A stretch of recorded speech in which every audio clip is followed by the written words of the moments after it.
ये कहानी है हौसले और हिम्मत की और अपने सपनों को हकीकत में बदलने वाली जज्बे की।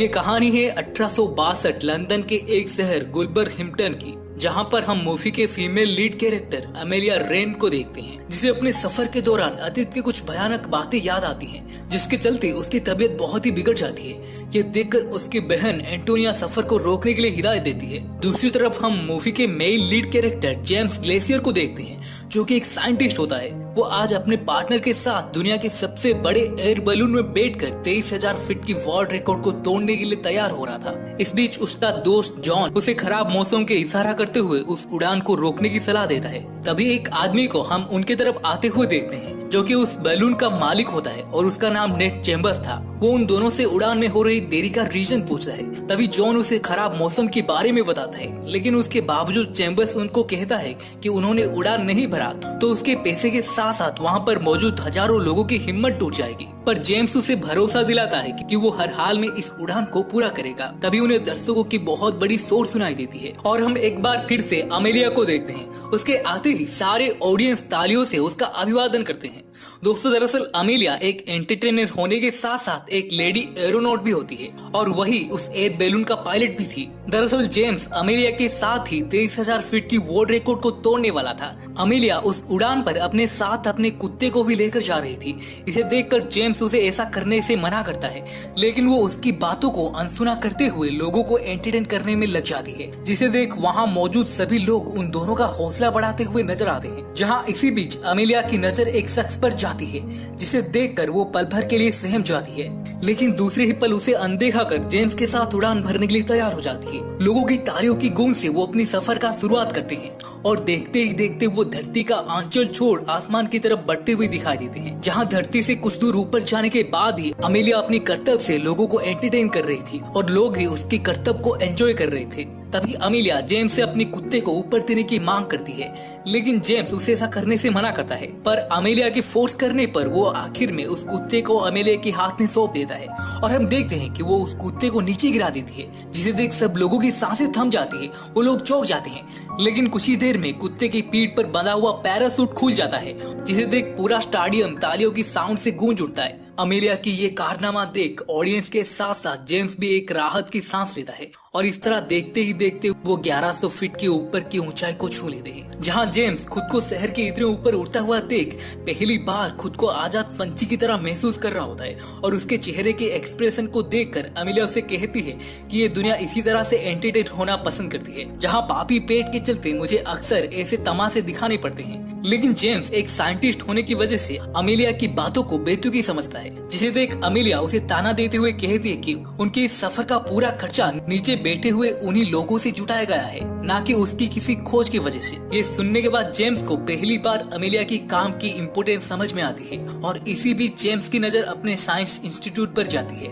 जहां 2 साल पहले वो और जॉन उसकी छत पर चार्ल्स ग्रीन नाम के एक एरोनॉट का बैलून को देख रहे थे। वो बैलून बादलों से होता हुआ आसमान की बुलंदियों को छू रहा था, जिसे देख जॉन फौरन उनसे मिलने के लिए बेताब हो उठता है और कुछ दिन बाद अपनी खोज के चलते लंदन की रॉयल सोसाइटी को ये बताता है कि आने वाले टाइम में वो वेदर कंडीशन को प्रिडिक्ट कर सकते हैं, यानी कि वो कुछ टाइम बाद मौसम की भविष्यवाणी कर सकते हैं और इस तकनीक से इंसानों को बहुत ही ज्यादा फायदा होने वाला है। लेकिन वहाँ बैठे सब लोगों को उसकी बातें दकियानुसी सी लगती है, जहाँ उन सबके साथ साथ चार्ल्स भी उसका मजाक उड़ाने लगता है और उन्हीं धुंधली यादों के बीच हम फिर से उन लोगों को अपनी मुकाम की तरफ बढ़ती हुई देख पाते हैं, जहाँ जेम्स मौसम की गतिविधियों को अपने साथ लाए कबूतरों के जरिए नीचे भेजना शुरू करता है और कुछ ही देर में उनका बलून काले घने अंधेरे बादलों के बीच दाखिल होता हुआ दिखाई देता है। अब इस काले घने अंधेरों में अमेलिया फिर से उस आदमी को देख पाती है जो उसे नीचे दिखा था। दूसरी तरफ हम जेम्स को देखते हैं, जो कि अपने सामान को सही कर रहा था। यहाँ इसी बीच उन्हें अपने ऊपर बादलों की तेज कड़कड़ाहट सुनाई देती है, जिसे सुन वो तेजी से हरकत में आ जाते हैं और वो अपने सामान को बारिश से बचाने में लग जाते हैं। लेकिन तभी तेज हवाएं अपना पूरा जोर पकड़ लेती है, जिस वजह से उस बैलून के साथ साथ वो दोनों भी उस तेज तूफान में गोती लगाते हुए नजर आते हैं। उस तूफान के दौरान जेम्स घायल होने की वजह से बेहोश हो जाता है। दूसरी तरफ अमेलिया बास्केट से बाहर निकल कर लटक रही होती है, वो नीचे गिरने ही वाली होती है कि तभी जेम्स को होश आ जाता है और वो एक पल की भी देरी ना करते हुए अमेलिया को ऊपर खींचकर उसकी जान बचा लेता है। और हम देखते हैं कि अमेलिया उन दोनों की जान बचाने के लिए उस बास्केट में मौजूद रेत की बैग को नीचे गिराना शुरू कर देती है, जिस वजह से उनका बैलून हल्का हो जाता है और देखते ही देखते बादलों को चीरता हुआ ऊपर की ओर बढ़ना शुरू कर देता है। जहाँ कुछ देर बाद अमेलिया की मेहनत रंग लाती है। वो लोग अब खुद की चारों तरफ बादलों को देख पाते हैं। अब वो दोनों उस मुसीबत से आजाद हो चुके थे।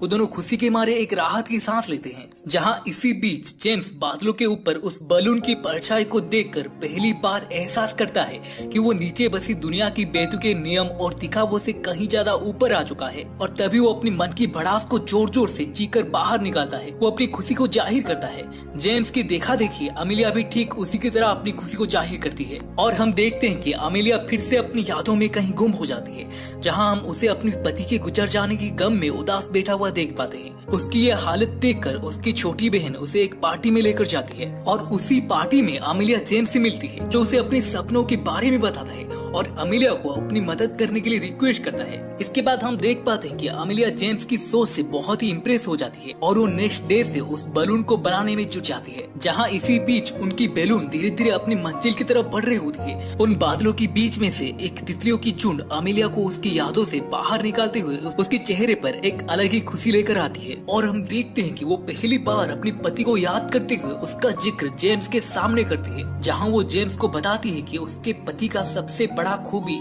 इस दुनिया की असली खूबसूरती को ढूंढना था और जो उसे हमेशा ही इन बादलों के बीच आकर मिलता था। लेकिन एक दिन उसका यही जुनून उसकी जान ले लेता है। अब उसकी ये बात सुनने के बाद जेम्स फिर से एक फ्लैशबैक में चला जाता है, जहाँ पर हम देखते हैं कि एक दिन अमेलिया उसके ऑफिस में आकर उसके साथ उड़ान भरने से मना कर देती है, जिसके चलते वो मायूस होकर एक बार फिर से चार्ल्स से मदद मांगने के लिए जाता है।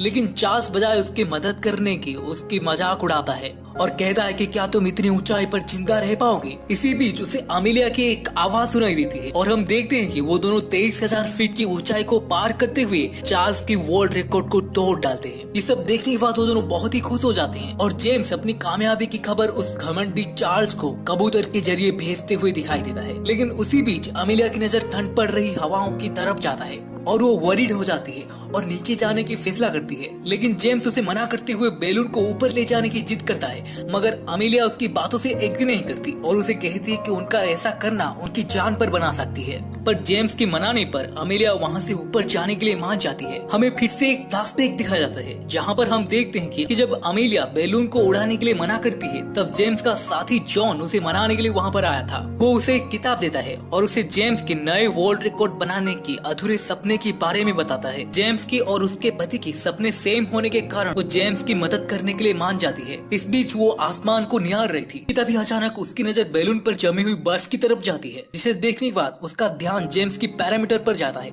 और हम देखते हैं कि वो दोनों 26,000 फीट की ऊंचाई को पार कर चुके थे और वहाँ पर हवा की नमी बिल्कुल ही कम हो गई थी और उन दोनों की चेहरों पर फ्रस्ट बाइट का असर साफ साफ दिखाई दे रहा था। पर इन सब की परवाह ना करते हुए जेम्स और भी ऊपर जाने के लिए वहाँ रखे वेट बैग्स को नीचे गिराना शुरू कर देता है, जिसे देख अमेलिया उसे ऐसा करने से मना करती है क्योंकि उसका ऐसा करना बैलून को तबाह कर सकता है। लेकिन जेम्स अमेलिया की एक भी बात नहीं सुनता और वहाँ रखे सामान को नीचे फेंकता जा रहा था। इस बीच उन दोनों में झड़प तक हो जाती है और जेम्स की नाक से खून बह रहा था, जिसे देखकर जेम्स बहुत ही गुस्से से भर जाता है और अमेलिया को ताना देते हुए कहता है कि तुम्हारी पति भी तुम्हारी तरह डरपोक था, जिसके चलते उसकी जान तक चली गई। अब जेम्स की मुंह से ऐसी बातें सुनकर अमेलिया मजबूरन जेम्स को उस दिन की सच्चाई बताती है, जब वो दोनों वर्ल्ड रिकॉर्ड बनाने के करीब थे और बलून की बागडोर उसके पति के नहीं बल्कि अमेलिया के हाथ में था, जहां उसके गलती के चलते उसके हाथ से वो बलून फट गई थी, जिस वजह से वो दोनों तेजी से नीचे गिरना शुरू हो गए थे। और हम देखते हैं कि अमेलिया जिसे अपनी विजन्स में देखा करती थी, वो और कोई नहीं उसका पति होता है, जिसने अमेलिया की जान बचाने के लिए उस दिन अपनी जान की कुर्बानी दे दी थी, जिस वजह से अमेलिया खुद तो कभी माफ नहीं कर सके।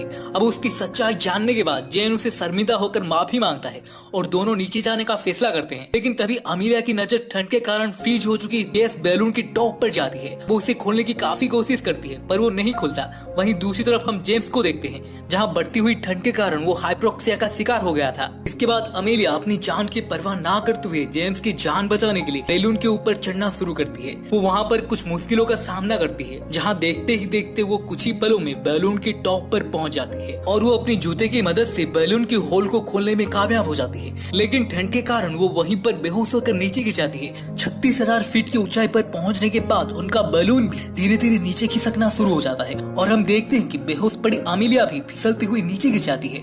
लेकिन एक रस्सी से बंधे होने की वजह से वो मौत की मुंह में जाने से बच जाती है। जहां कड़ी मशक्कत के बाद वो बास्केट तक पहुंचने में कामयाब होती है, वहां पर जेम्स को बेसुध हालत में पड़ा देख वो समझ जाते हैं कि वो आज फिर से अपने को खोने वाली है। लेकिन तभी उसकी आंख खुल जाती है। दरअसल ऑक्सीजन की कमी की वजह से जेम्स बेहोश पड़ा था और उसे जिंदा देखकर अमेलिया की आंखों में खुशी के आंसू भर आते हैं। कुछ देर बाद वहाँ पर स्नोफॉल होना शुरू हो जाता है और हम देखते हैं कि जेम्स एक जार में स्नो को इकट्ठा कर रहा था ताकि उसके जरिए वो अपनी प्यास को बुझा सके। इस बीच उनका बैलून कुछ ही मिनटों में हजारों फीट नीचे आ चुका था और अचानक वो स्नोफॉल बीच हवा में कुछ पल के लिए ठहर सी जाता है, जिसे देख अमेलिया को कुछ गड़बड़ी सी महसूस होता है और हम देखते हैं कि वो बैलून दरअसल गैस लीकेज की वजह से कोलैप्स होना शुरू हो गया था। जहाँ उस गलती के चलते अमेलिया फिर से अपने अतीत को दोहराती हुई नजर आती है और जेम्स उसे बास्केट से ऊपर जाने के लिए कहता है और खुद भी ऊपर जाकर दोनों की जान बचाने के लिए वहाँ रखे सामान के साथ साथ अपनी बास्केट को भी काट डालता है। लेकिन उनका ऐसा करना उनकी जान को और भी जोखिम में डाल देता है, जहाँ इस हालत का जिम्मेदार अमेलिया खुद को मान रही होती है और जेम्स की जान बचाने के लिए वो इस बार अपनी जान को दांव पर लगाते हुए जैसे ही वहाँ से कूदने वाली थी